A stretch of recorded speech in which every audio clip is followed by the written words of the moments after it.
परंतु इकडं एवढी दुर्दैवी घटना घडली होती की आपलेच बांधव 8 जणांचा इकडं अपघातामध्ये मृत्यू झाला आणि 5-7 जण हॉस्पिटलला कलावती हॉस्पिटलला ॲडमिट आहेत.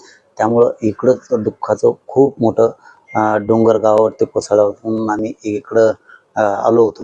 मी त्याची संध्याकाळी माहिती घेतो व्यवस्थित. परंतु माझं सगळ्यांना आग्रहाचे विनंती आहे, मराठा असो किंवा धनगर असो, तुम्ही शांततेनं घ्या. आपण बसून त्याच्यावरती काय विषय आहे त्याच्यावरती तोडगा नक्की काढू.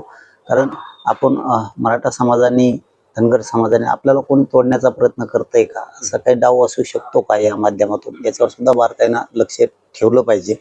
मग तो विषय कुठलाही असो, तो भूमचा असो किंवा तो आपल्या कळमचा असो किंवा कुठलाही असो.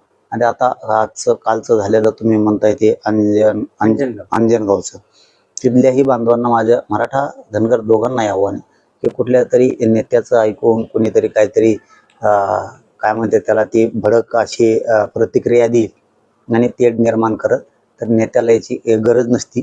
ते हमेशाच इकडं तिकडं पळत असते, बोंबलं तर त्याला ती सवयच असते नासक्यापणाची. इकडं जाय तिकडं उलशी खाय, इकडं उलशी खाय, त्याला ती सवय असते. धनगर बांधवांनी मराठा बांधवांनी समजून घ्या आणि शांतता ठेवा दोघांनीही. आपण त्याच्यात काय विषय ते बसून शांततेत त्याचा तोडगा नक्की काढू. मी आज संध्याकाळी त्याची पूर्ण माहिती घेतोय, विषय काय शांततेत तोडगा निघाल. धनगर बांधवांनी विश्वास ठेवा आणि मराठ्यांनी विश्वास ठेवा. फक्त शांततेत घ्या. वाद होईल अशा ठिकाणी किमान आपण शांततेने घेतलं पाहिजे. आपण त्या गावासाठी दौरा वगैरे करणार असं काही ठरलंय का? नाही, तसं ठरलं नाहीये. परंतु मी आज संध्याकाळी पूर्ण माहिती घेतो त्याची की काय काय घडलंय काय. मी सकाळी माहिती घेणार होतो, परंतु अचानक ही फोन आल्यामुळं इकडं मग इकडं अंत्यसंस्काराला यायला लागलं. मी आज संध्याकाळी पूर्ण माहिती घेतो. पण माझं हात जोडून आव्हान आहे धनगरांना पण, मराठ्यांना पण, दलित मुस्लिमांना पण, शांततेत राहावा. आपण बसून बोलून घेऊन तोडगा काढून व्यवस्थित सगळं पार पाडूयात. कुणीतरी येईल, एखादी बजबजपुरी वळवळ करून माघारी जाईन पुन्हा आणि विनाकारण वादंग निर्माण करत. सामान्य मराठ्यांनी सामान्य धनगरांनी समजून घ्या. शांततेत ते सगळं समजून घेऊन 100% आपण त्याच्यावरती तोडगा काढू. मराठ्यांनी समजून घ्या शांततेत आणि धनगरांनी समजून घ्या.